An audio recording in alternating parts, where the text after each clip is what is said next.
You're going to want a rental car while your vehicle's in the shop for repairs. Having rental car coverage is not part of having full coverage. You have to ask for it in your insurance policy. So Mike, tell us a little bit more about what are some questions you want to ask to get rental coverage added. Yeah, so great point there. First of all, when you're getting insurance coverage and you're asking that you want the added on optional rental car coverage, you want to make sure you clarify with your insurance carrier as to will you be able to get a rental car for the length of repairs no matter how long it takes, or is it just going to be a certain dollar amount? Now, why is this important? Because let's say, for example, you get $300 is all you get for rental coverage, and rental cars are $30 a day, well, then you're only going to get 10 days of coverage. So you want to know if it's a flat dollar amount or is it for unlimited days. The next thing you might want to ask your insurance carrier is, if I do get a rental car, do I need to take out insurance coverage on the rental car? You see, if any of you have ever rented a car before, you know they ask you, do you want to take out insurance on here? So you need to ask your insurance carrier in advance, do I need to take out insurance coverage on this rental car? Because you'd be surprised. Sometimes your policy covers it, sometimes it doesn't.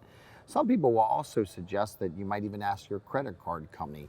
That a lot of credit card companies, when you go to rent a car, they will say if you use our credit card to pay for the rental car bill, then you might be covered should you have an accident.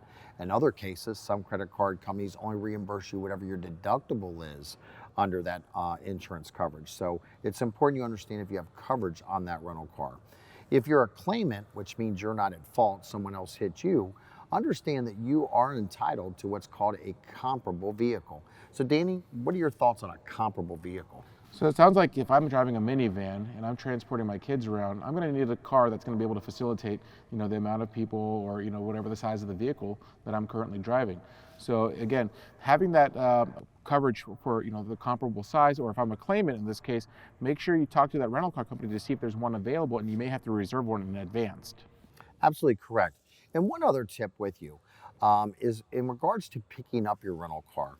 A lot of rental car companies will ask you to walk around the rental car and document any what they call as unrelated or prior damage so that you don't get blamed for that when you turn your rental car in. So make sure you do a really thorough inspection of the rental car before you take possession of it. If you found today's tip helpful, please hit that thumbs up, share the video with your family and friends, and please comment below for any future suggestions. These videos are made possible by the Society of Collision Repair Specialists. SCRS and their members are committed to the future of the collision repair industry, as well as serving you, the consumer. For more information, visit scrs.com or click in the description below.